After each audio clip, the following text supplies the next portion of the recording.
सही है। अच्छा, किसी को यहाँ पे मसला तो नहीं है? आगे बढ़े।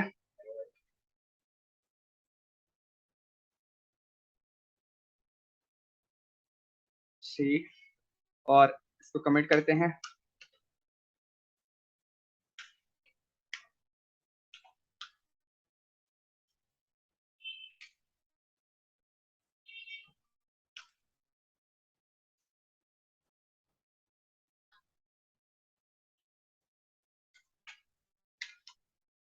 My name is equal to Ahmed.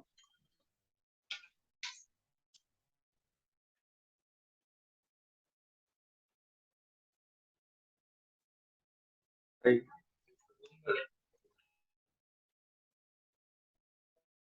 अच्छा, अब क्या आएगा? और इसमें कोई मसला तो नहीं है? कौन कौन कह रहा है एरर आएगा? एरर नहीं आएगा। तो मैं माय नेम डायरेक्ट भी तो लिख सकता था। तो ये मसला तो नहीं करेगा? कौन कह रहा है मसला करेगा? कोई ऐसा है जो कह रहा है मसला करेगा? हो सकता है। तुम क्या कह रहे हो? मसला नहीं आएगा, ठीक है चलाते। ठीक है, कोई मसला नहीं। ठीक है। ठीक, अभी देखते हैं ना। Let can not redeclare block scope variable, क्योंकि उसका ब्लॉक है। उसका ब्लॉक खत्म तो बात खत्म। सही है, वो दूसरा पकड़ेगा ही नहीं। आपकी वैल्यू को ओवरराइट जरूर करेगा, लेकिन सेम वैल्यू अब उसको अपने ब्लॉक में दोबारा मिली तो वो नहीं पकड़ेगा, वो एरर दे देगा। देखो, आपने क्योंकि ब्लॉक दिया हुआ नहीं है तो ऊपर से लेकर नीचे तक सारा ब्लॉक। आपने ब्रैकेट दिए हुए नहीं है ना, तो ऊपर से नीचे तक जितना भी है सारा ब्लॉक है। क्या? ये कोई मसला नहीं होगा, कोई मसला नहीं होगा। क्लियर है सबको? ठीक है, ओके। चलें प्रॉमिस की तरफ चलें। क्या? नहीं, प्रॉमिस अच्छे होते हैं, प्रॉमिस तो बहुत मजे के होते हैं। प्रॉमिस का किस किस को आइडिया है? यार ये यूज कहाँ पर होंगे? ये बस ये कि वार पुराना हो गया है तो अब टर्मिनेट हो चुका है। मैंने देखा है कि फंक्शन में यूज करते हैं, या फिर आपको कोई डमी एरे बनानी है या एरेज बनानी है उसमें यूज करते हैं। ऐसा इस वजह से क्योंकि एरे को आप ओवरराइट नहीं करोगे, फंक्शंस को आप ओवरराइट नहीं करोगे, डमी डेटा को आप ओवरराइट नहीं करोगे, एपीआई डेटा जहां रखा हुआ है उसको आप ओवरराइट नहीं करोगे। ठीक है, इस वजह से वहां जिस चीज को आपको लगे कि ओवरराइट नहीं होगी वहां कौन सी यूज करो। ओवरराइट क्यों नहीं होता? हाँ, ये वाली स्क्रीन रहेगा क्या? नहीं नहीं भाई, अब नहीं है।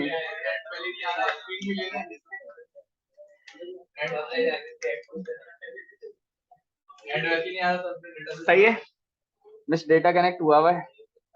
तेरा डेटा? हाँ, मेरा डेटा क्यों नहीं चलेगा? मैं एक दो दिन वाला थोड़ी करवाता हूँ।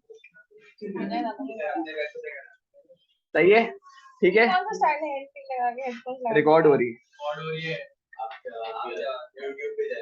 सही है, अब क्लियर है सबको? लेट की वैल्यू ओवरराइट हो सकती है लेकिन रीडिक्लेयर नहीं हो सकती विद द सेम वेरिएबल। क्या कुछ मसला है? ठीक है, आगे बढ़े भाई। अच्छा, प्रॉमिस का किस किस को पता है? आपको पता है? अच्छा, आपको पता है प्रॉमिस क्या होता है? वादा करना तो है। Promise in JavaScript.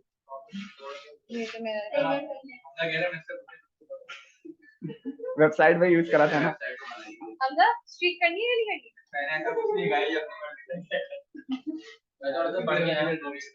क्या बताओ? सही है। क्यों?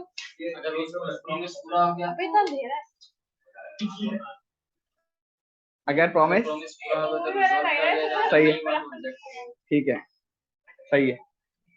और किसी को? हाँ, नहीं पता। आपको पता है? नहीं पता। आपने क्या बताया था? सही है। सही है। अच्छा, प्रॉमिस जावास्क्रिप्ट में ये होते हैं, एपीआई कॉल्स जब होती है ना, तो वो हर वक्त प्रॉमिस ही रिटर्न करती है।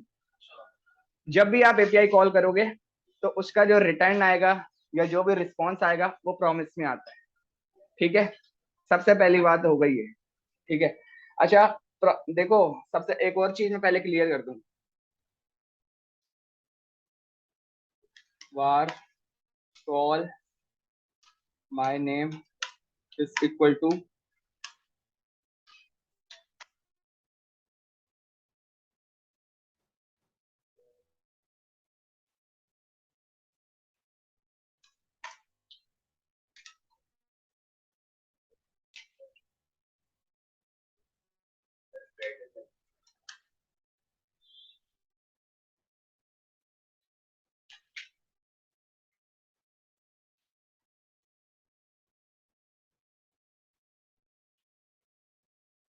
सही है। कॉल माय नेम में जो मैंने असाइन किया है ना, this is anonymous function. This is anonymous function, जिसका कोई नाम नहीं है लेकिन वो कुछ ना कुछ रिटर्न कर रहा है। ठीक है, ये एक बात हो गई।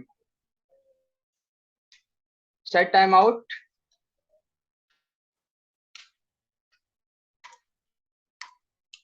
इसमें हम कुछ नहीं चला रहे, सिर्फ हमने सिंटैक्स लिखा है। लेकिन line number 34 is called, it is called call back for set time out. ठीक है, ऊपर वाला जो है वो हमारा एनोनिमस फंक्शन है जो कुछ ना कुछ रिटर्न कर रहा है। ठीक है, नीचे वाला जो है सेट टाइम आउट में, वो हमारा कॉल बैक फंक्शन है, विच इज जो भी आपकी कंडीशन होगी वो परफॉर्म करेगा अपने ब्रैकेट्स के अंदर। ठीक है, प्रॉमिस को थोड़ी देर के लिए थोड़ी देर के लिए रोक देते हैं। हम समझते हैं सिंक्रोनस और एसिंक्रोनस क्या होती है। सिंक्रोनस एसिंक्रोनस पता है किसी को? बताओ। जो कोड्स होते हैं हमारे, वो लाइन बाय लाइन होते हैं। सही है। तो सिंक्रोनाइजेशन में क्या, सिंक्रोनाइजेशन और एसिंक्रोनाइजेशन में क्या होता है कि पहला कोड जब तक कंप्लीट चल नहीं जाता तब तक दूसरा चलता नहीं, और एक नहीं होता है कि दूसरा सन लोड ही नहीं होता जब तक पहला चल जाता। सही है। तो ज्यादा आजकल जब लोग सिंक्रोनाइज यूज करते हैं इसकी वजह। अच्छा, ठीक है। JavaScript is a synchronous language. ठीक है, ES6 में आया था आपके पास एसिंक्रोनस। ठीक है। अच्छा, सिंक्रोनस क्या होता है? लाइन बाय लाइन चलना। एक कंप्लीट लाइन हुई, उसके बाद दूसरी चलेगी, दूसरी कंप्लीट हुई, उसके बाद तीसरी चलेगी। सिंक्रोनस बोलता है भाई जो आपके पास आसान आसान पहले पहले है वो सब कुछ चला दो, जो मुश्किल मुश्किल है या जिनमें टाइम लगेगा वो जैसे ही कंप्लीट होंगे मैं उसके बाद उसका आपको बता दूंगा जवाब। ठीक है, ये है एसिंक्रोनस। सिंक्रोनस एसिंक्रोनस पहले समझना है, उसके बाद प्रॉमिस पे जाएंगे। ठीक है, एक एग्जांपल कर लेते हैं एसिंक्रोनस और सिंक्रोनस की।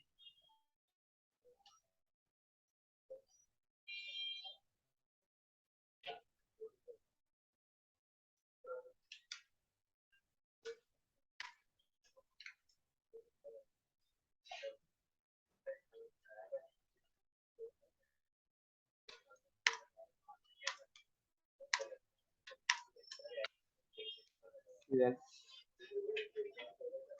Function is one.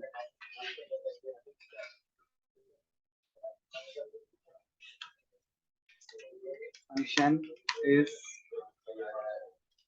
function is running। ठीक है, यहां मैंने चलाया console.log run 1। सही है,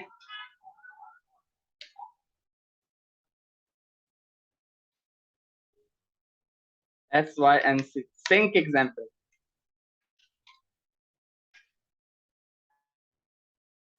ठीक है, console 1 चला, उसके बाद मैंने लिखा टेस्टिंग। ठीक है,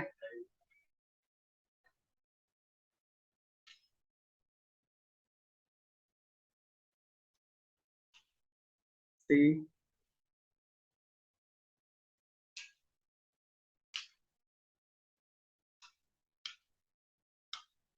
अब बताओ क्या आएगा?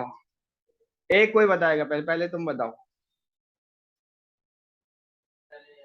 सबसे पहले आर रन 1 चला, उसके बाद क्या आएगा, उसके बाद तुम कह रहे हो रन 2 चला,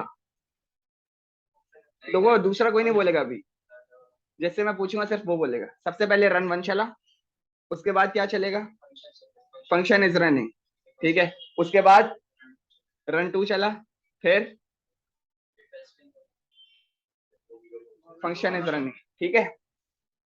सेव किया, can not accept testing before initialisation. आप क्या करें, सर आपने कॉन्स लगाया हुआ है ना, इस वजह से नहीं हो रहा, बाहर लगा मैंने इसी वजह से तो इससे पहले पूछा है। नहीं आपने कॉन्स लगाया हुआ है। चलो लाइट लगा के देख लें, नेट पे भी नहीं चलेगा, वार लगा के देख लें। Testing is not a function. इधर कोड में जाइएगा जरा।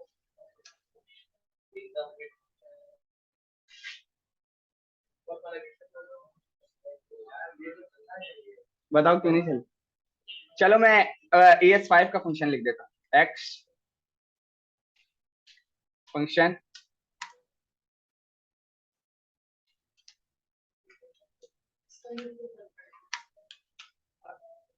अब बताओ,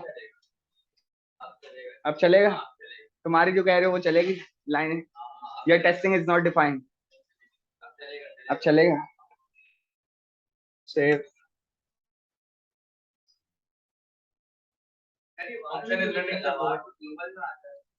नहीं, जो सबसे पहले इसका जवाब दो, पहले ये जो चला है ये बिल्कुल सही चल गया। जो आपके ES6 वाले फंक्शन है ना, वो सिर्फ एसिंक्रोनस वर्क करते हैं, इसका जवाब ये है। हाँ सही है, जो ES6 वाले फंक्शन हैं वो ES6 और ES6 प्लस में ही वर्क करेंगे। सबसे पहली बात तो ये होगी, बिफोर इनिशियलाइजेशन वो वर्क नहीं करेंगे, क्योंकि मैंने आपको पहले भी बताया था जब भी आप फंक्शन बनाओगे फंक्शन हमेशा ऊपर बनेगा, कॉल हमेशा वो नीचे होगा। लेकिन अगर क्लिक की बात है तो उसके लिए मसला नहीं है, लेकिन जब आपको कहीं पर कॉल करना है डिफाइन ऊपर होगा, कॉल नीचे होगा। क्लियर है। रन 1, सबसे पहले रन 1 चला, उसके बाद टेस्टिंग का फंक्शन कॉल हुआ, फंक्शन इज रनिंग, ठीक है। रन 2 कॉल हुआ, फंक्शन इज रनिंग। क्लियर है, ठीक है। ये एग्जाम्पल हो गई किसकी, सिंक की। इस एग्जाम्पल कॉपी करते हैं, इसको कमेंट करा,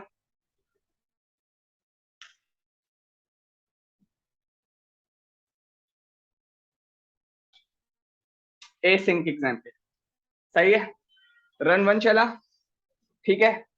उसके बाद जो टेस्टिंग है मैंने इसमें बोला सेट टाइम आउट,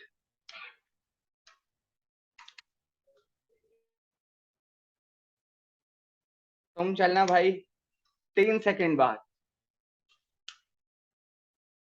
अब कैप्टन बताएगा क्या चलेगा, नहीं नहीं कैप्टन बताएगा, कैप्टन को बता दिया मैंने। नहीं नहीं नहीं तुम खामोश रहो ना अभी जरा, जल्दी से बताना है कि लाइन बाय लाइन किस तरह चलेगा ये।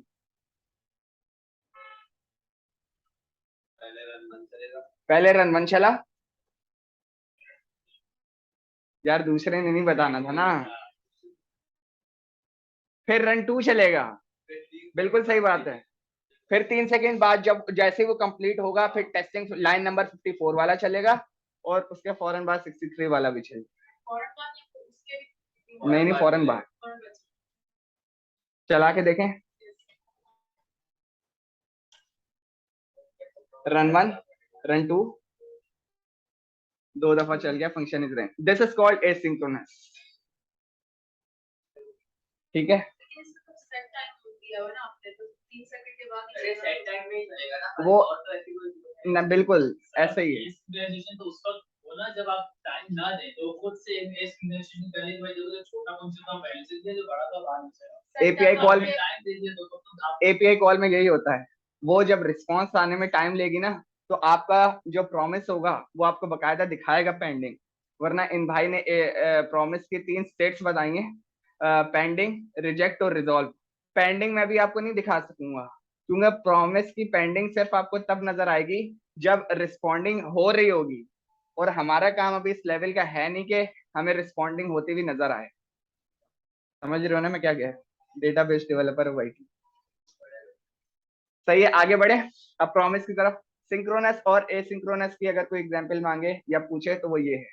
सही है, सिंगल थ्रेडेड पूछे, line by line single threaded, line by line work करना, सिंक्रोनस वर्क करना, एक ही बात। सिंगल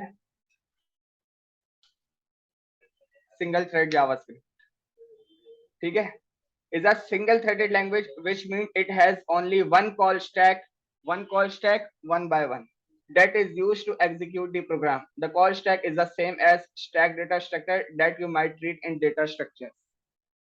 जिसने डेटा स्ट्रक्चर पढ़े हो उसको बिल्कुल समझ में आ गया होगा, अदरवाइज बाकी ये सब ये बोल रहे हैं कि लाइन बाय लाइन चलना is called single thread. Sir ये जो रिएक्ट है हमारे पास ये सिंक्रोनाइजेशन की वजह से ही अलग थी, अगर जावास्क्रिप्ट की ESS निकाल दी तो फिर तो फायदा लोग हम जावास्क्रिप्ट ESS यूज करते हुए रिएक्ट जैसे अपडेट बना लेंगे। नहीं नहीं नहीं, जावास्क्रिप्ट में इतना सारा कोड लिखना पड़ता है, रिएक्ट में इतना सा कोड लिखना पड़ता है। ये इसका डिफरेंस था कि वो हाँ भाई, रिएक्ट लोड नहीं करती। हाँ वो पढ़ाएंगे, उसके लिए तैयार तो हो जाओ पहले।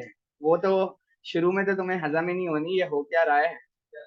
हाँ शुरू में नहीं हजम होनी वो, क्योंकि एक चीज पढ़ के आना, बल्कि वो मैं बाद में बताऊं या अभी बताऊं।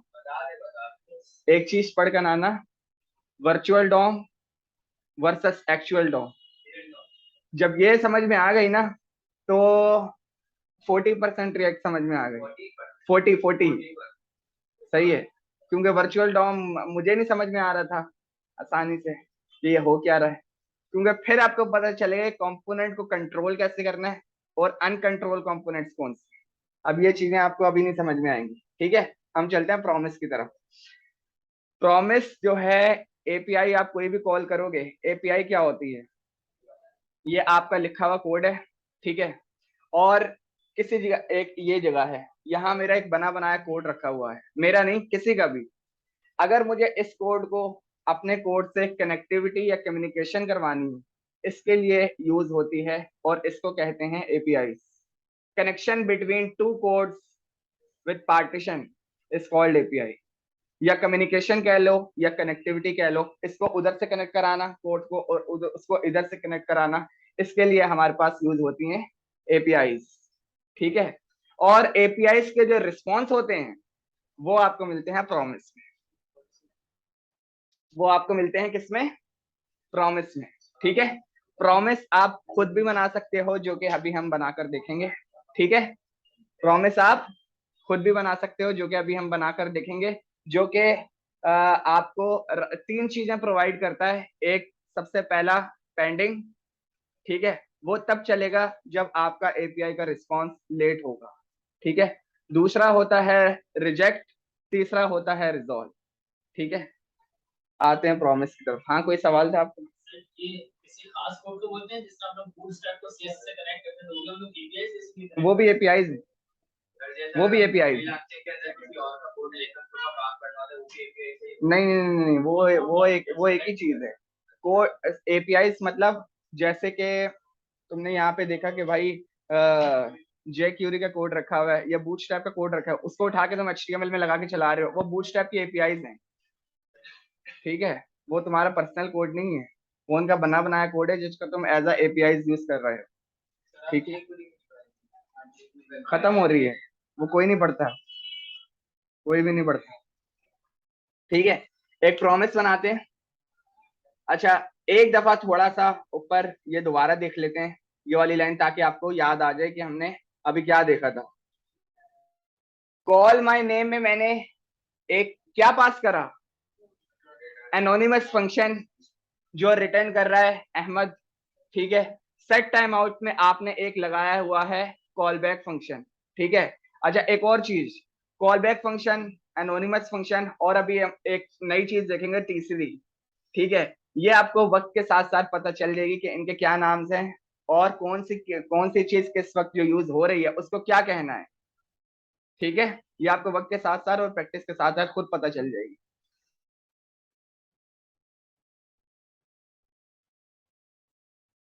एक चीज नहीं बल्कि तीन चीजें नहीं देखी।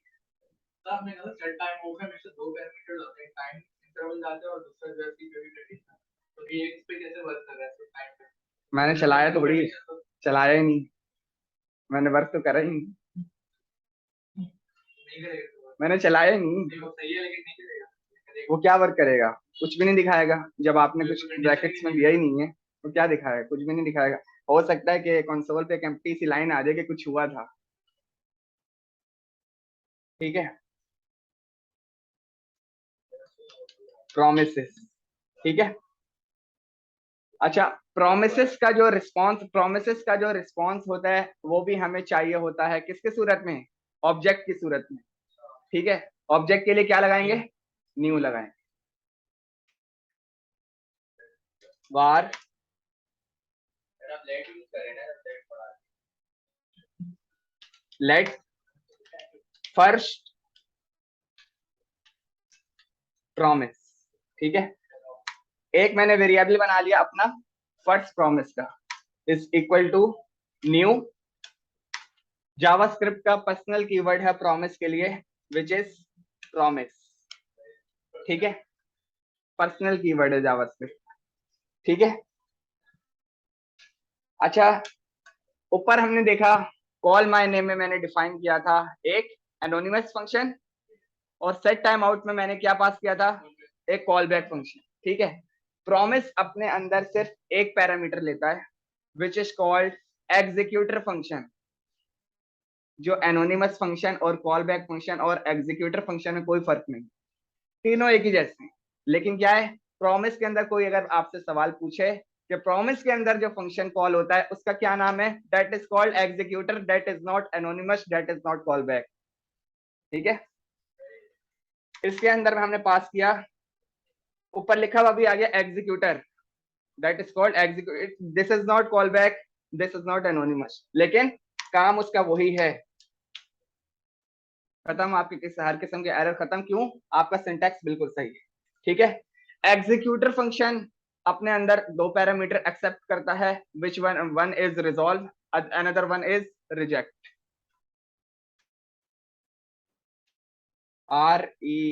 RESOLVE, another one is REJEC। ठीक है, ये हमारा एक प्रॉमिस का बेसिक सिंटैक्स रेडी हो गया है, जिसके अंदर हमने एक एग्जीक्यूटर फंक्शन पास किया है और उसके अंदर उसके दो पैरामीटर्स पास किए हैं, एक रिजॉल्व एक रिजेक्ट। अच्छा, अब ये जो पैरामीटर्स फंक्शन है ये इसको कहीं से रिसीव नहीं होंगे, ये आपको कॉल करने हैं अपनी सिचुएशन देखते हुए। ठीक है, ये आपको कॉल करने हैं अपनी सिचुएशन देखते हुए। क्या मतलब, देखते हैं। var let my name is equal to Ahmad. सही है, एक वेरिएबल डिक्लेयर कर दिया माय नेम का।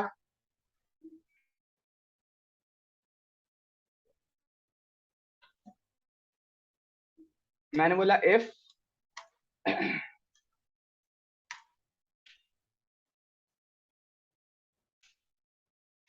else,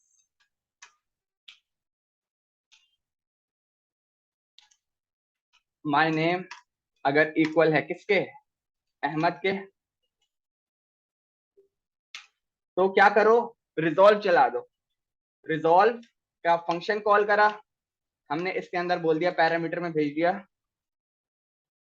name found successful. सही है, अदरवाइज हमने बोला जब नहीं चले, प्रॉमिस हमारा रिजेक्ट हो जाए, आप कॉल कर दो reject.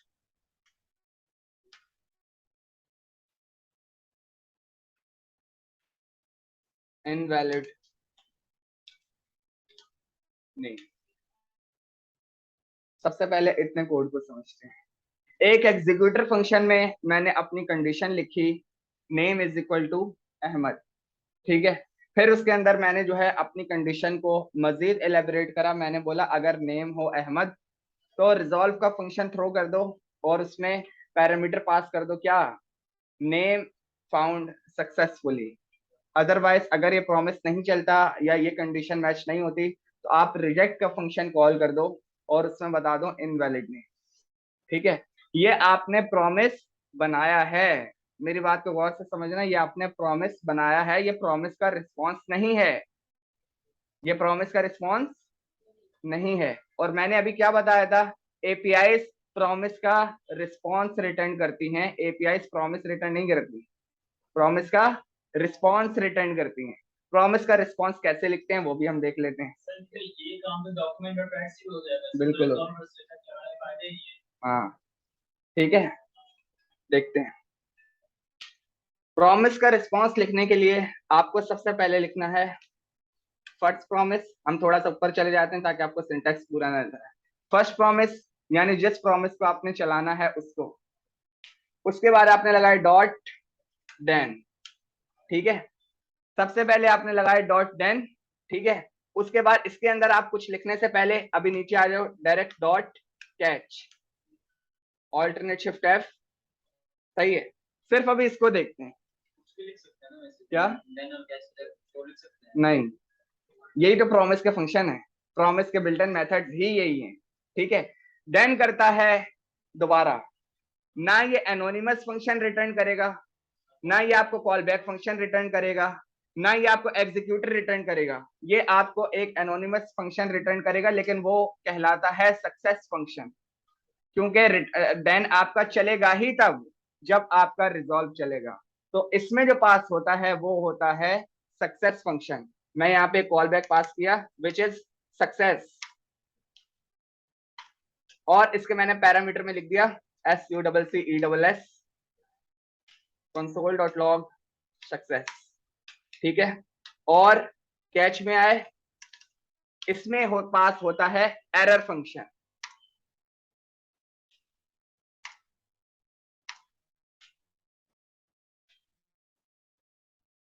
ERR console.log error, line number 82 या line number 85, save. Line number 82 name found successful. आप अभी कह रहे थे कि तीन होते हैं, पेंडिंग के होते हैं, तो पेंडिंग के लिए भी हमें जो एग्जीक्यूटर बनाया उसमें डालना नहीं नहीं, पेंडिंग के लिए आपका कोई कंसोल वर्क नहीं करेगा। जब आपका कोड एग्जीक्यूट होते हुए ऑटोमेटिक देर लगाएगा ना, तो आपके पास यहाँ खुद ही पेंडिंग लिखा आ जाएगा। उसके लिए किसी किस्म के कंसोल की जरूरत नहीं, वो डिफॉल्ट पे चलेगा। बहुत कम होता है, क्योंकि आपकी इंटरनेट कनेक्टिविटी अगर सही है तो वो बहुत कम होता है।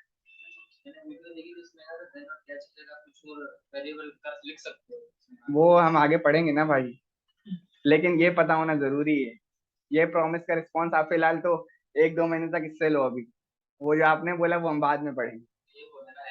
हाँ हाँ है भाई है, ठीक है। दोबारा आते हैं, यहाँ पे ये रिस्पॉन्स ने क्या काम किया? रिस्पॉन्स ने क्या काम किया? जब रिस्पॉन्स नहीं लगाया था तब भी फर्स्ट इन सक्सेसफुल लिखा आ रहा था। कहाँ पे? मैं कहाँ लगाऊंगा? कोई कंसोल तो मैंने चलाया नहीं। रिजॉल्व का फंक्शन जो है ना आपका बेस करता है देन पे, और रिजेक्ट का फंक्शन आपका बेस करता है कैच पे, ठीक है। सक्सेस का ये जो कॉल बैक पास हो रहा है, ये कॉल बैक बेसिकली नहीं है, ये सक्सेस फंक्शन है, जिसके पैरामीटर में जो रिसीव होगा वो एक्चुअली क्या है, जो आपके रिजॉल्व में पास हुआ है वो यहाँ रिसीव होगा। और कंसोल में फिर जब मैंने सक्सेस लिखा तो लाइन नंबर 82 में मुझको मिला। अब मैं जाता हूँ जाके इनवैलिड नेम कर देता हूँ, यहाँ पर मैंने कुछ भी लिख दिया, सेव किया, तो line number 85 should be return invalid name. अब रिजेक्ट हुआ प्रॉमिस, तो कैच में जो उसका मिला वो उसने ला कर क्या, बिल्कुल कुछ भी लिख सकते हैं। लेकिन कोई पूछे कि सक्सेस फंक्शन क्या होता है, तो सक्सेस फंक्शन ये होता है जब प्रॉमिस का रिजॉल्व चल जाता है, तो रिजॉल्व डिपेंड करता है देन पे, देन में जो पास करने वाला हमारे पास फंक्शन होता है वो सक्सेस फंक्शन कहलाता है, और कैच में जो पास किया हुआ फंक्शन होता है वो एरर फंक्शन कहलाता है, ठीक है। लग रहा है प्रॉमिस ने बड़ा डराया तुम लोगों को।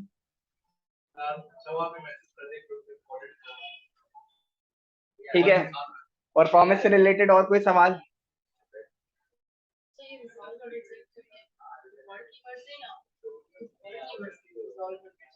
ये इनकी जगह आप कुछ भी लिख सकती हो, लेकिन लिखना रिक्वायर्ड नहीं है,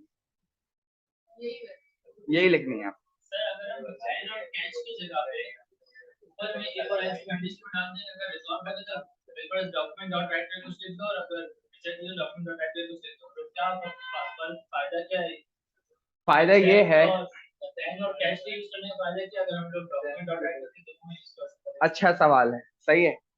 इसमें मैंने आपको पहले बताया था लाइन नंबर 68 से लेकर लाइन नंबर 78 तक ये हमने देखा है प्रॉमिस बनाना, कि प्रॉमिस है, हाँ, जो हम असल में नहीं बनाते, ठीक है। ये हमने प्रॉमिस बनाना सीखा है कि मतलब कंडीशन वर्क करे तो रिजॉल्व कैसे करना है और रिजेक्ट कैसे करना है। असल फंक्शन हमारा है ये लाइन नंबर 80 से लेकर 86 तक। लाइन नंबर 81 में, लाइन नंबर 80 पे हम अपने एपीआई लिखेंगे, और एपीआई रिटर्न करती है एक प्रॉमिस डॉट देन और डॉट कैच।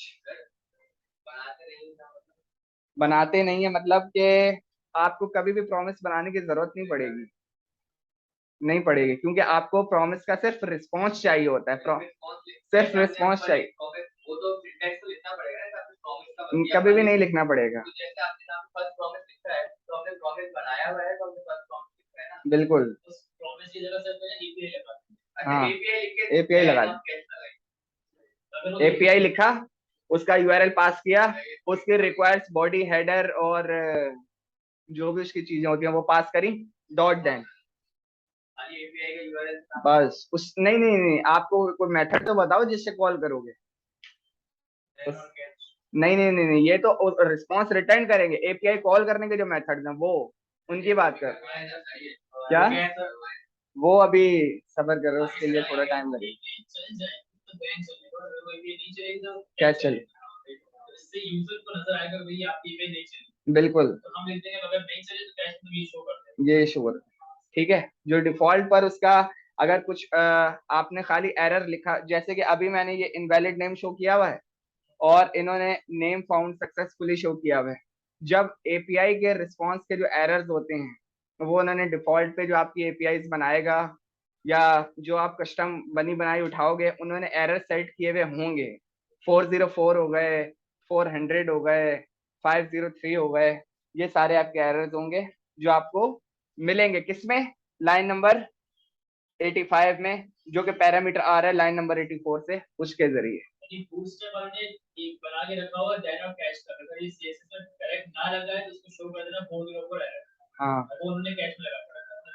लेकिन वो इत्तेफाक से ऐसी है कि वो कभी भी रिजेक्ट चलता ही नहीं है उनका। उनका रिजेक्ट सिर्फ तब चलता है जब आपका इंटरनेट नहीं चल रहा हो, वरना वो कभी भी रिजेक्ट नहीं होता। क्या वो तो भाई पीएचपी वालों ने, वो असल में इस वजह से 404 या 4 से रिलेटेड एरर्स इस वजह से आते हैं, आप जो डेटा सर्वर पे भेज रहे हो वो गलत भेज रहे हो, सही है। और 500 या 500 से रिलेटेड एरर्स उस वजह से आते हैं जब आपके डेटाबेस की तरफ से या सर्वर की तरफ से रिस्पॉन्स गलत आ रहा हो। सही बोल रहा हूँ मैं, सही है। प्रॉमिस में और किसी को कोई इशू, या हम एक और एग्जांपल करके देखें, एक और एग्जांपल करके देखें, एक और एग्जांपल करें, एक और एग्जांपल करते हैं।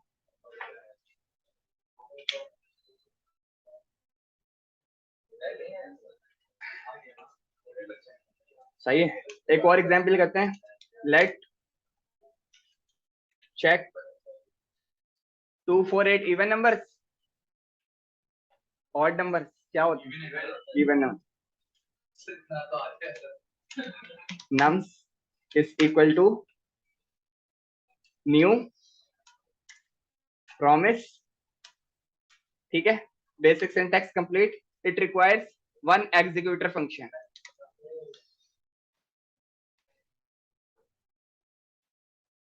ऑल्टरनेट स्टेप, और यहां पर मैंने बोला RESOL रिजॉल्व और रिजेक्ट।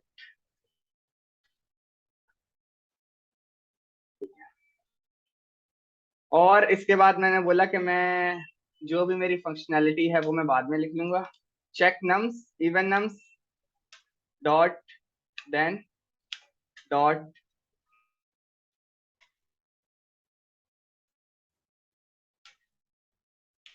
डॉट, ये बहुत बेसिक फंक्शन आपके पास सिंटैक्स है प्रॉमिस, जो आपको लिखना ही लिखना है। ये सिंटैक्स जो है ये तो आपको लिखना ही लिखना है प्रॉमिस बनाने के लिए, ठीक है। सक्सेस फंक्शन और एरर फंक्शन लिख लेते हैं, SUCCESS।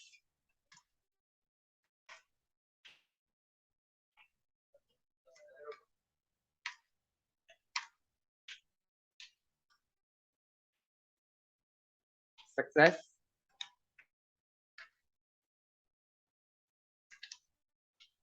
ERR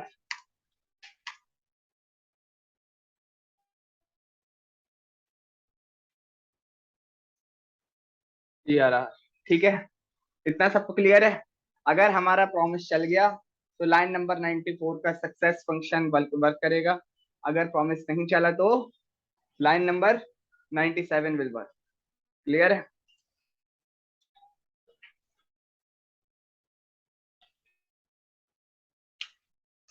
लेट यूजर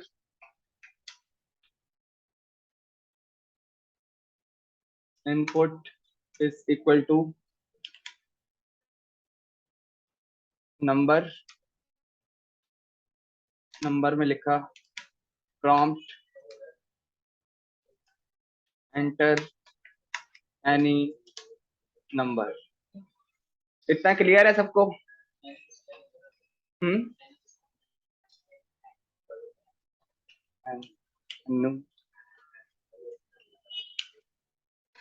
अच्छा, क्या लॉजिक है भाई इवन नंबर चेक करने की? कौन बता रहा है?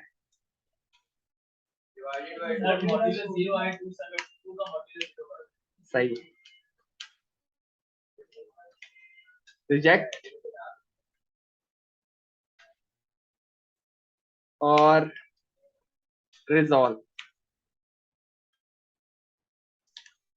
User input modulus 2 double equal to 0। Clear है? क्लियर है? बैक टेक्स्ट में हमने लिखा user input is divisible by 0।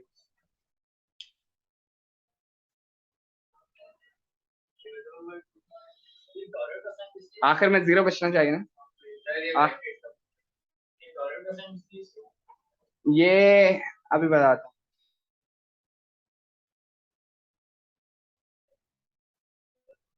Is not divisible by 0। सही है, चलाएं। लाइन नंबर 103 या 106 क्लियर है? सेव।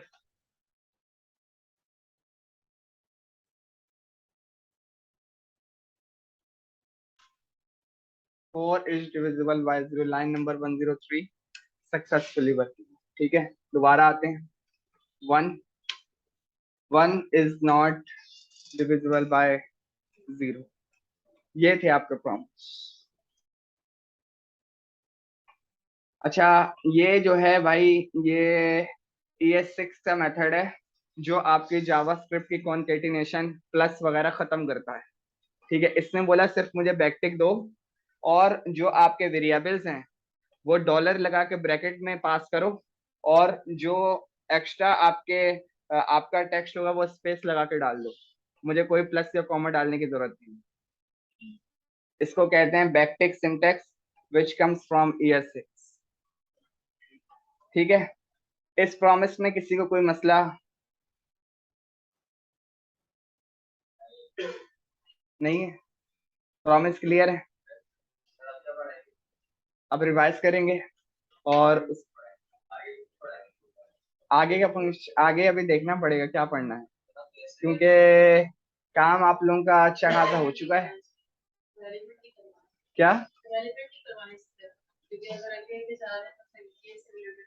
नहीं, इसमें अब क्या करवाएं? मेरे पास अभी कोई फेक APIs भी नहीं है। मिलती हैं, उसके लिए आपको अकाउंट चाहिए होते हैं।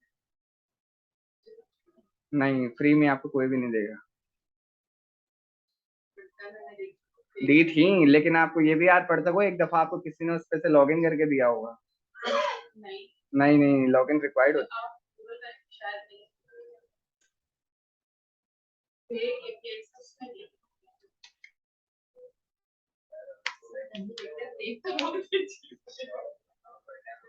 ये जो जेसन प्लेस होल्डर की एपीआई है, ये हम अभी यूज नहीं करेंगे क्योंकि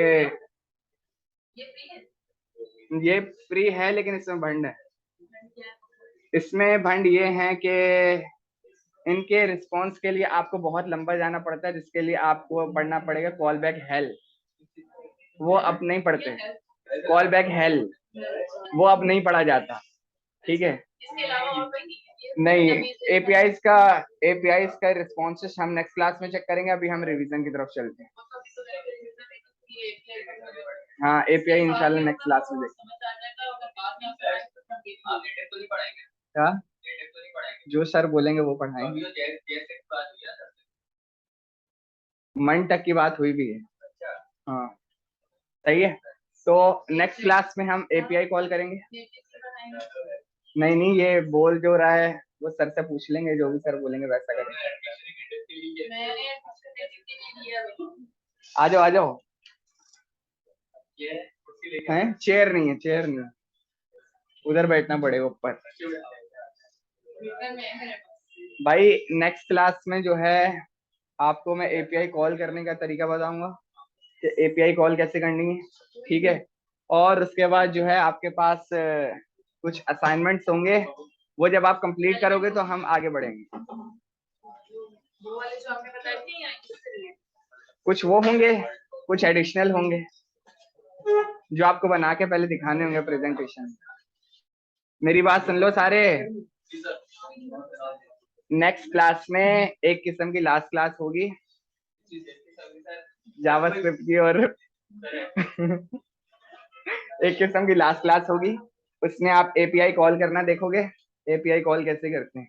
ठीक है, और उसके बाद आपके जो असाइनमेंट्स हैं वो आपने बनाने हैं। हाँ, आपको कल दे दूं, मतलब मंगल को मिल जाएंगे।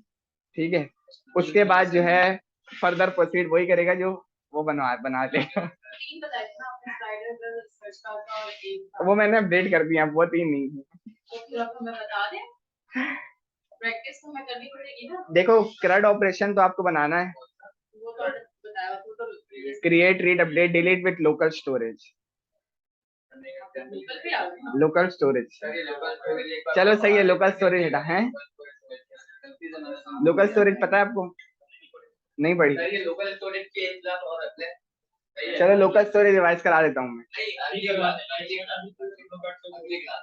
अभी रिवीजन ही कर रहे हैं, रिवीजन ही कर रहे हैं भाई। देखो, CRUD ऑपरेशन तो आपको बनाना ही बनाना है।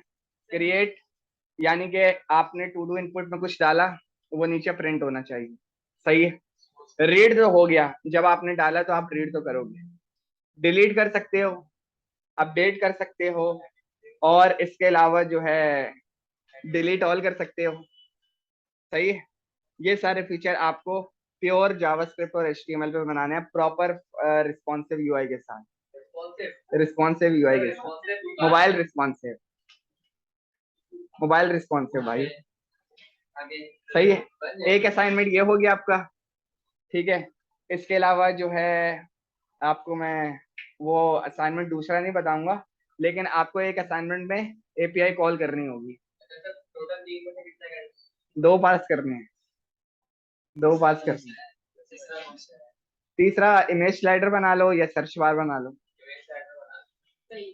इमेज स्लाइडर का कोड तो पढ़ा मैंने यार। तीसरा आपका सर्च बार है।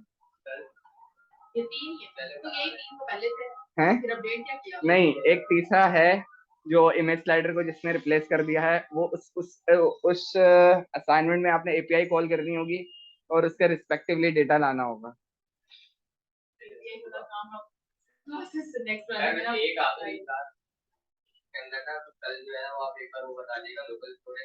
लोकल स्टोरेज में भी बता रहा हूँ। ठीक है, नेक्स्ट क्लास में आप जो है एपीआई कॉल करना सीखोगे। एटलीस्ट हम 2 एपीआई कॉल करेंगे, ठीक है, बल्कि 2 ही कर सकते हैं अभी। मेरे पास कोई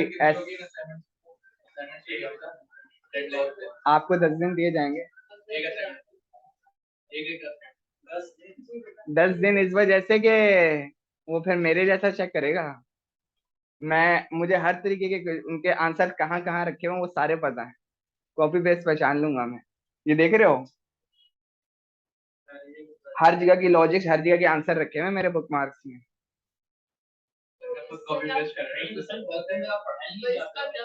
क्या मतलब जो आपने रखा है क्या कोई बंदा कोई चीज लाकर दिखाए, मैं बोलूंगा यार ये चीज मेरे पास रखी भी है। कोई ऐसी चीज लॉजिक्स बची नहीं है जो मेरे पास ना रखी भी हो। पढ़ाया आपने, हम आप ही को कॉपी करेंगे और नहीं नहीं, जो पढ़ाया है ना वो आपको पढ़ाए हुए फंक्शन से किया जा सकता है, तो कॉपी करने की नीड नहीं है।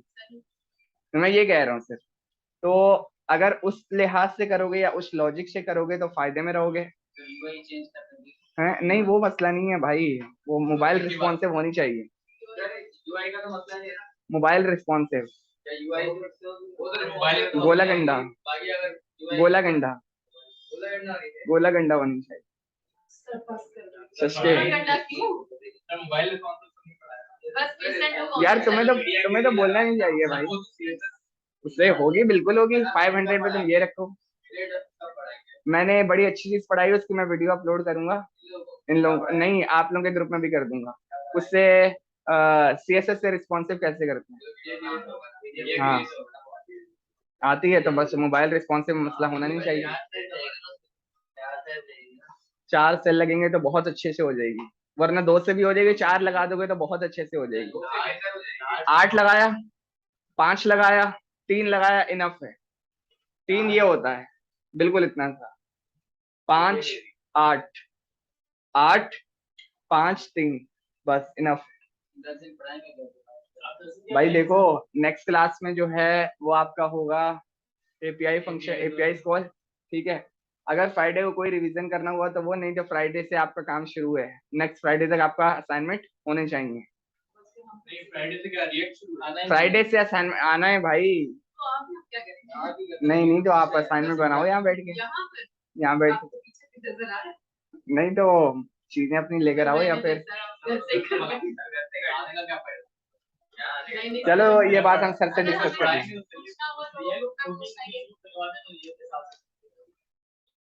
एक्स्ट्रा टॉपिक्स और ऐसी चीजें हो जो नहीं हो तो साथ कवर करवाते रहेंगे, कभी बनाते रहेंगे, एक शुरू करवाते हैं।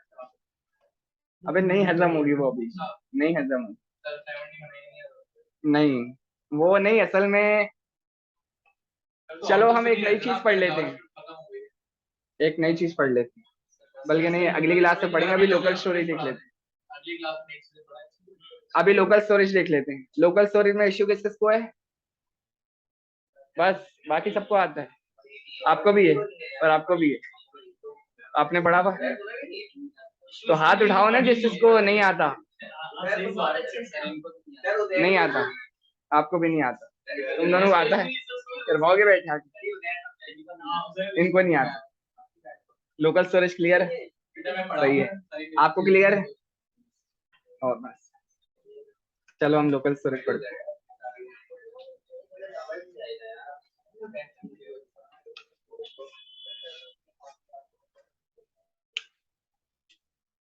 आप कह रहे हैं नया तरीका आ जाओ भाई।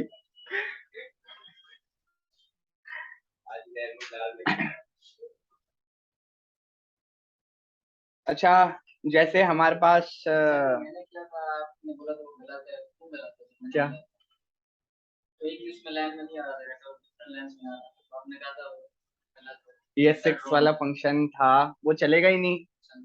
कहाँ चल रहा था, उसने जब ये 5 वाला फंक्शन लगाया तब चला था। मैं उसकी बात नहीं कर रहा, फिर लोकल स्टोरेज की बात कर रहा हूँ, लोकल स्टोरेज। लोकल स्टोरेज के क्या मैंने गलत बोला, मैंने बताया था, तुमने बल्कि काम करके ले तो आए थे तुम। फिर वो जो डाटा सेव हो रहा था ना आपको, वो मैंने ये बोला था, डेटा आप सिर्फ लोकल स्टोरेज में तब सेव कराओगे जब आपके सारी कंडीशंस मैच कर जाएंगी। तुमने कंडीशन के ही बाहर रखा हुआ था डेटा, तब सही चले या गलत चले वो डेटा सेव कर रहा था। लेकिन सेव गलत चल रहा तो एरर दे रहा था। एरर तो दे रहा था पर डेटा भी सेव कर रहा था, वो ये गलत है ना भाई। गलत चल रहा है पर डेटा भी सेव कर रहा है। डेटा सिर्फ तब सेव करना है जब सारी कंडीशन सक्सेसफुल होकर ट्रू हो जाए। ठीक है, हमारे पास मुख्तलिफ डेटाबेस होते हैं, फायरबेस डेटाबेस है, एसक्यूएल है, मोंगोडीबी है। इस तरह एक डेटाबेस जिसको हम सबसे स्मॉल डेटाबेस बोल सकते हैं, टेस्टिंग पर्पस के लिए यूज कर सकते हैं, या बिल्कुल स्मॉल पर्पस के लिए जो हम यूज करेंगे ना, वो है लोकल स्टोरेज। लोकल स्टोरेज में जो है आपके पास, अबे ऐसी की तैसी हो जाएगी। डेटाबेस के लिए ये पढ़ाएगा ना ओरेकल का, ठीक है, मैं बैकएंड लगा दूंगा, ये ओरेकल तक डेटा दे जाएगा। अच्छा, तो आपके पास ये जो नेविगेशन बार होती है, सही है, इसमें आपके पास एप्लीकेशन का फोल्डर है। ठीक है, एप्लीकेशन के फोल्डर में ये आपके पास लोकल स्टोरेज है और ये आपके फाइल का पाथ है। इसमें कुछ इस तरह का डेटा इस वजह से रखा हुआ है। कैसे आ रहा है? हाँ सही है, वो मैं समझ गया क्यों आ रहा है। तुमने जो है ना क्या करा था, नहीं तुमने हर बार एक स्ट्रिंग सेव करा रहे थे, तुम ऑब्जेक्ट सेव नहीं करा रहे थे, फिर तो हर बार अलग आएगा ना भाई। यार ये गलत है ना, चलो देखते हैं, दोबारा से समझ लो।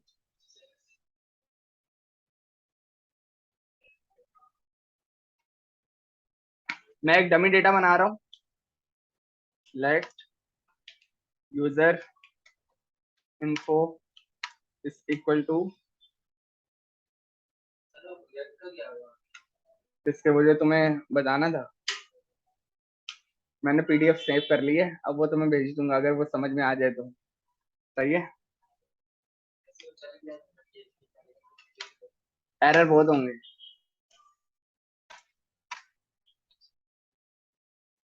एरर बहुत होंगे।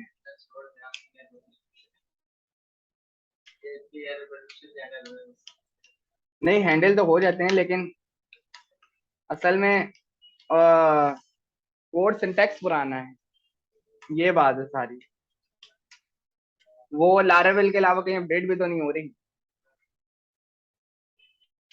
सीएल यूजर इन सेव, ये हमारे पास डेटा किस किस फॉर्मेट में आया है, ऑब्जेक्ट की सूरत में। हम इस डेटा को जो है सेव करेंगे अपने लोकल स्टोरेज में। लोकल स्टोरेज के लिए आपके पास कीवर्ड होता है विच इज जावास्क्रिप्ट का बिल्ट इन फंक्शन का कीवर्ड है लोकल स्टोरेज। ठीक है, इसमें आपके पास टोटल 3 फंक्शंस होते हैं। ठीक है, एक सेट करने का, एक गेट करने का, एक सब कुछ मिटाने का। ठीक है, बता रहा हूँ ना, बता रहा हूँ भाई। सबसे पहले हम देखेंगे कि लोकल स्टोरेज में डेटा सेट कैसे करते हैं। उसके लिए आपके पास फंक्शन है सेट आइटम। ठीक है, लेकिन ये आपको सिर्फ तब चलाना है जब आपके पास लोकल स्टोरेज में भेजने के लिए डेटा रेडी हो। लोकल स्टोरेज में, सिर्फ लोकल स्टोरेज में नहीं, किसी भी किस्म का डेटाबेस में आप कोशिश करोगे डेटा जो है वो अपना स्ट्रिंगिफाई या स्ट्रिंग फॉर्मेट में भेजोगे। किसी और फॉर्मेट में भेजोगे तो वो फटने का खतरा होता है। फटने का खतरा क्या होता है वो आपको आगे चल के पता चलेगा कि कोड फट जाएगा, या डेटा जब आपके पास रिटर्न होकर आएगा ना तो उस तरह नहीं आएगा जिस तरह आप चाह रहे थे। इससे बेहतर है कि आप अपने डेटा को स्ट्रिंग करके भेज दो। ठीक है, जब स्ट्रिंग होके चला जाएगा ना तो वो आपका किसी भी किस्म का खराब नहीं हो सकता, क्योंकि वो एक किस्म का स्ट्रिंग हो गया, वो एक हार्ड कोडेड डेटा चला गया। ठीक है, तो डेटा को स्ट्रिंग करने के लिए हम, हमारे पास जो फंक्शन है, हम 1 मिनट के लिए इस लाइन को कमिट कर देते हैं, यूजर इन्फो को खोलते हैं और मैंने लिखा let data in str is equal to JSON dot stringify, और ये पैरामीटर में एक्सेप्ट करता है सिर्फ एक parameter which is your user data which is user info. अब हम दोनों को कंसोल कराते हैं, डेटा इन str और ऊपर हमारे पास यूजर इन्फो है। सेव, जो ऊपर वाला ऑब्जेक्ट है वो एक्चुअली जेसन फॉर्मेट है। JSON format JavaScript object notation, जिसको आप खोल सकते हो और अपने हिसाब से देख सकते हो कि भाई इसमें क्या क्या मामलात हैं। ठीक है, और ये वाला जो डेटा है इसके साथ आप कुछ भी नहीं कर सकते। ठीक, प्रोटोटाइप आपको पता चल जाएगा वक्त के साथ साथ। प्रोटोटाइप की तरफ अभी ना ही जाओ तो अच्छा है। बहुत मैं ये सोच रहा था कि वो फिर जो 3 क्लासें होंगी उसमें डेटाबेस ही करा दें। नहीं यार, क्या हो गया, डेटाबेस बहुत आगे की चीज है, इसलिए यार आगे की चीज है उसको। चलो सही है, डेटाबेस ये रहा, हमारा कोड ये रहा, पहुंचाएं कैसे? बैकएंड तो पढ़ाएं, पहुंचाएं कैसे? तुम्हारा सफर आगे है, तुम यहाँ खड़े हुए हो, पानी में से जाओगे कैसे भाई? हैं? क्या बोला?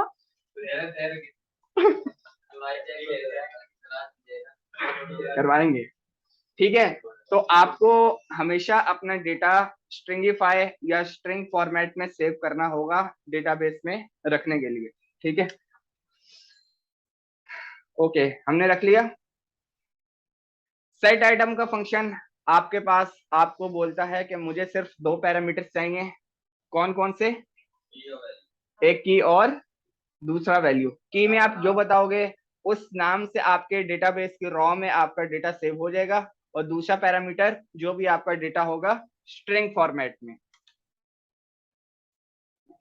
मैंने यहाँ पे लिखा यूजर, और दूसरा लिखा मैंने data in str।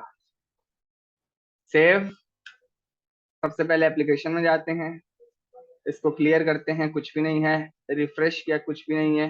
Console clear, और अब हमने कर दिया रिफ्रेश। ठीक है, ये हमारे पास लाइन नंबर 15 में सबसे पहले हमारा डेटा आया, और एप्लीकेशन में जाए, सक्सेसफुली हमारा डेटा लोकल स्टोरेज में पड़ा हुआ है। अब मैं जितनी बार भी रिफ्रेश करूंगा, आप ऊपर आइकन देख सकते हो रिफ्रेश हो रहा है, लेकिन मेरा डेटा कहीं नहीं जाएगा क्योंकि वो सिस्टम की मेमोरी में सेव हो चुका है। ठीक है, ये तब तक सेव है जब तक आप इसको उड़ा ना दो, या आपके फोल्डर ना डिलीट हो जाए, या फिर आपकी विंडो ना करप्ट हो जाए। आपके जब ये सेव हो गया हम इससे कॉल भी कर सकते हैं दोबारा। बिल्कुल बुलाएंगे इसको बुलाएंगे अभी हम। ठीक है, तो ये एक सवाल आपके पास इंटरव्यू में आता है, ये डेटा आपके पास कब तक रह सकता है? ये डेटा आपके पास रह सकता है 3 चीजों तक। एक, या तो आपको क्लियर कर दो, या तो आपका फोल्डर उड़ जाए, या तो आपकी विंडो करप्ट हो जाए। अदरवाइज ये आप 1 साल बाद खोलो फोल्डर, ये डेटा आपको मिलेगा अगर आपने सेव किया हुआ होगा। हम कोई और फोल्डर खोलते हैं और तब उसमें कोई हम फाइल बनाते हैं तो उसमें जाते हैं, तब भी ये वाली चीज पड़ी होती है, वो बताए ना। उसको हम हैंडल करेंगे आगे, उसको हम हैंडल करेंगे आगे। वरना देखो ना, ये हमारी कस्टम फाइल है, इससे गूगल का कोई लेना देना नहीं है इस पेज से। लेकिन एप्लीकेशन में जो है क्रोम की ये चीजें तो पड़ी हुई है ना भाई, भले कुछ नहीं है लेकिन उसने एक वैल्यू बना के रखी हुई है। अगर हम अपने पास जाएं तो हमारे पास सिर्फ एक ही बन रही है जो हमारे फोल्डर की है। इसको कैसे टैकल करेंगे ये हम आगे देखेंगे। आपने लास्ट क्लास टाइटल करके कब हैंडल करा? लास्ट क्लास हमने टाइटल कब हैंडल करा? भाई ये जो चीजें हैं वो आगे पढ़ते पढ़ते जो फ्रेमवर्क लाइब्रेरी हैं वहां पे हैंडल हो जाएंगी, क्योंकि सिंटैक्स बहुत आगे के हैं, वो अभी हजम नहीं होंगे। जो असाइनमेंट है वो तो बना लो पहले। ठीक है, तो आपके पास ये एक किस्म का डेटा सेव हो चुका है। ठीक है, इसके बाद हम एक बटन बनाते हैं, दूसरे पेज पे जाते हैं और वहां जाके इसको मंगवाएंगे। ठीक है, गेट करेंगे रोल माइनस। यहाँ पर मैं एक फोल्डर बना लेता हूँ जल्दी से, कॉन्टैक्ट का, कॉन्टैक्ट, और कॉन्टैक्ट में भी मैं अपने पास 2 फाइल्स बना लेता हूँ। बटन जैसे ही लोकल स्टोरेज में डेटा सेव हो जाएगा तो जो है हम बटन से दूसरे पेज पे जाएंगे और वहां जाके डेटा मंगवाएंगे। ठीक है, आने करवाने।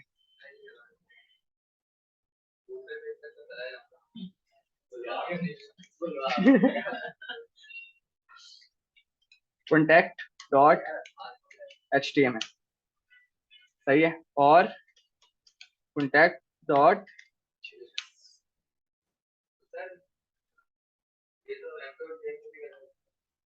लेकिन हमें रखनी है अलग है। app.js में तो रख सकते हैं, हमने मंगवाना दूसरी लोकेशन पर है तो हम app.js में क्यों करें? वहां से तो हम सेट कर रहे हैं ना, दूसरी जगह पे मंगवाएंगे, दूसरी लोकेशन पर। ठीक है,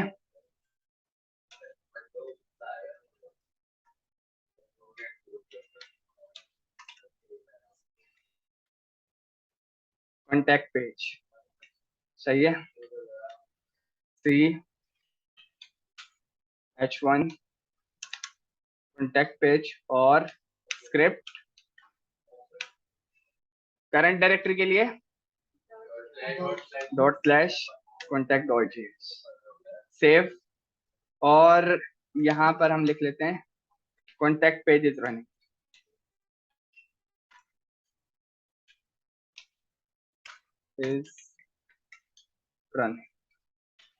सेव, दोबारा जाते हैं ब्राउजर पर, इसको हम करते हैं क्लियर,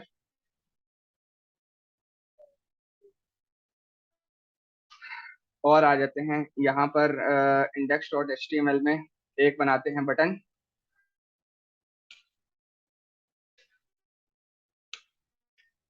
बटन, सही है, और इसमें हमने लिख दिया गो save const move to next location is equal to this,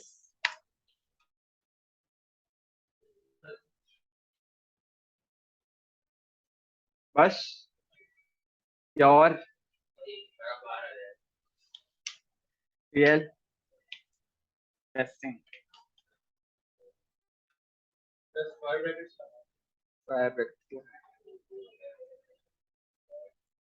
x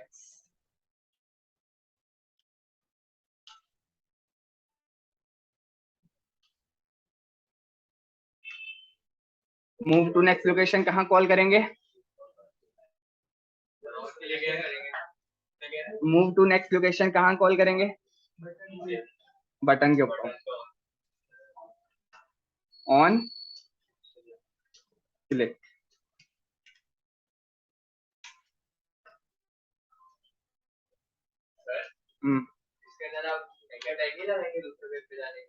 नहीं, मैंने बताया था, वो अब तुम ही बताओगे। अबे यार कैसे लोग हो यार। सेव किया, हमारे पास डेटा सेव हो गया, और गो के बटन पे मैं क्लिक कर रहा हूँ तो हमारे पास लिखा आ रहा है टेस्टिंग वैल्यू। ठीक है,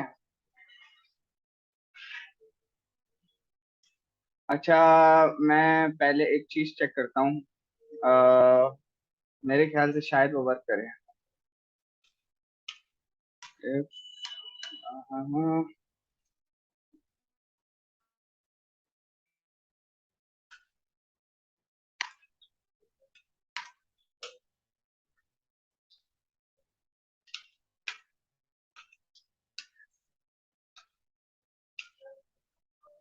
else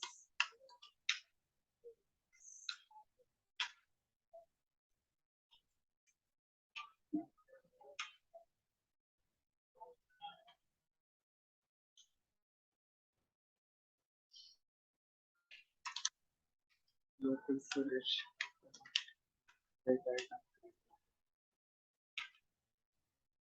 there is not equal to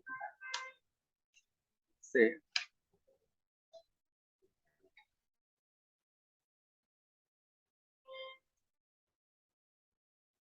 yes, और इसको जब मैंने क्लियर किया तो किस किस को बिना बताए मेरा फंक्शन समझ में आ गया?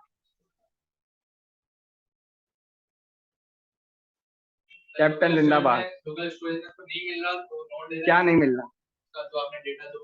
मैंने लोकल बटन के क्लिक पे पूछा कि सबसे पहली बात जो है, जब लोकल स्टोरेज से कोई चीज मंगवानी होती है उसके लिए आपके पास एक फंक्शन चलता है गेट आइटम, जो एक्सेप्ट करता है एक चीज, क्या? जो आपके डेटाबेस की है, विच इज लोकल स्टोरेज की जो कि आपके एप्लीकेशन की यहाँ पर की बन रही है, ठीक है। अभी मैं F5 करता हूँ जो यहाँ पे यूजर बन रही है। मैंने बोला चेक करो local storage dot gate item user, अगर नॉट इक्वल टू नल, अगर वो नल है तो मुझे बता दो, अगर नल नहीं है यानी नॉट इक्वल टू नल तो यस, वरना फिर नो। जबरदस्त हो गया। अब हम आगे नहीं जा सकते अगर हमारा लोकल स्टोरेज भरा हुआ नहीं है। जबरदस्त हो गया, ठीक है। अब हम आगे जाएंगे।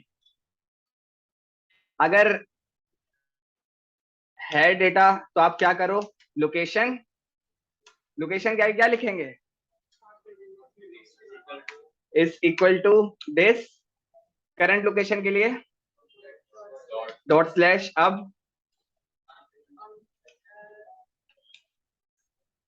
CONTACT कॉन्टैक्ट स्लैश CONTACT वासलाम, हाँ जी, डॉट HTML, सही है, सेव किया। अब अगर उसको लोकल स्टोरेज में डेटा मिलता है तो वो क्या करेगा, हमारे लोकेशन को इस पाथ पे ले जाएगा। अदरवाइज यहाँ हम लिख देते हैं data not found, save, refresh किया। पहले मैं डेटा क्लियर कर देता हूँ, सही है। अब देखते हैं क्या करना चाहिए। डेटा नॉट फाउंड ओके की रिपोर्ट है, दोबारा रिफ्रेश करें, रिफ्रेश किया, एप्लीकेशन में डेटा सेव हो गया,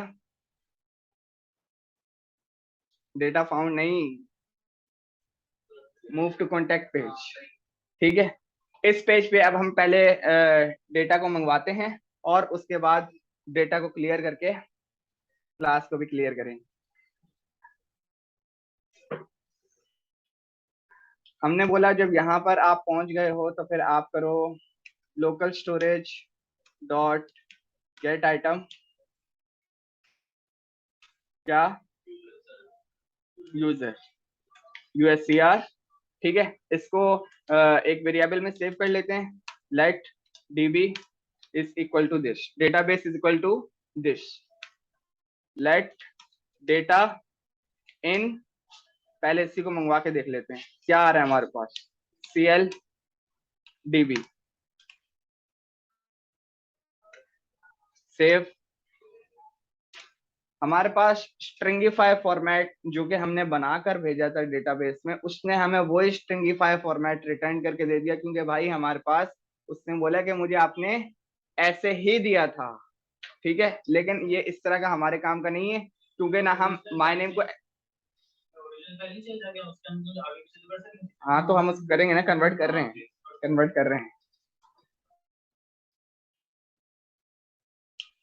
late data in JSON is equal to JSON dot parse, parse में आपने बोल दिया DB। और अब हम देख लेते हैं डेटा इन जेसन को, सेव, ठीक है। अब हम जो है ऑब्जेक्ट को भी खोल सकते हैं, माय नेम को एक्सेस भी कर सकते हैं और प्रोटोटाइप को भी खोल सकते हैं। क्लियर है यहाँ तक सबको? ठीक है। और अब हम यहाँ पर आते हैं, जल्दी से contact.html में हम एक बटन बनाते हैं,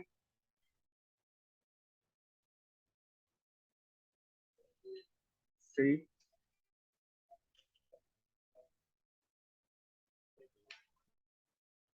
क्लियर,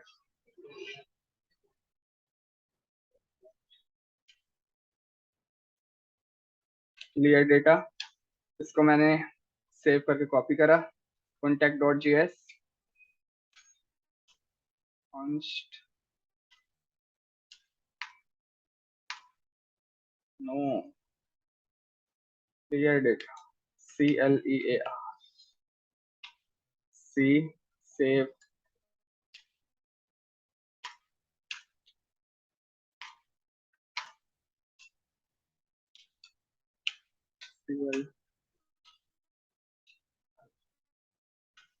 सेव,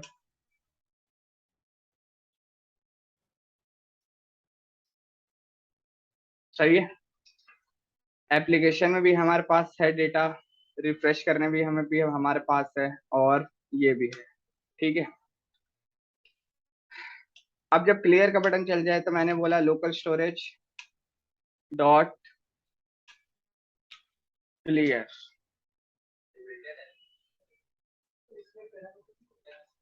बता रहा है आपको removes all key pairs value if there are any. आपको कुछ बताने की जरूरत नहीं है, अगर नहीं करेगा तो हम उसको बता देंगे, वैसे आपको जरूरत नहीं पड़ेगी कभी। सही है, क्योंकि यहाँ से आप जब भी डेटा हटाओगे सारा हटाओगे। ये आप ज्यादातर तब यूज करोगे जब आपने लॉग आउट कराना हो, अपना सेशन खत्म कराना हो। सेशन मेंटेन की फंक्शनैलिटी के लिए सबसे जबरदस्त है। सेशन खत्म करवाना हो, लॉग आउट करा के सारा डेटा क्लियर करवाना हो, या यूजर का कैशे क्लीन करवाना हो, यहाँ से भी डेटा क्लियर करेंगे, सेशन से भी क्लियर करेंगे, तो ये हर चीज से क्लियर कर देगा आपका डेटा। ठीक है, रिफ्रेश करा, एप्लीकेशन में डेटा हमारे पास पड़ा हुआ है, क्लियर, एप्लीकेशन से data has now been removed. Refresh कर रहा हूँ तो डेटा हमारे पास नहीं है।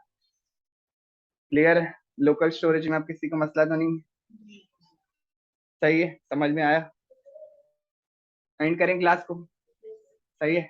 नेक्स्ट क्लास में हम एपीआई कॉल देखेंगे और अपने टास्क डिस्कस करेंगे। हाँ, जो असाइनमेंट हो ना वो आप या तो वाइट कर दिएगा, बिल्कुल ना सही से बता दिएगा, सही है। या फिर लिख के दे दीजिएगा।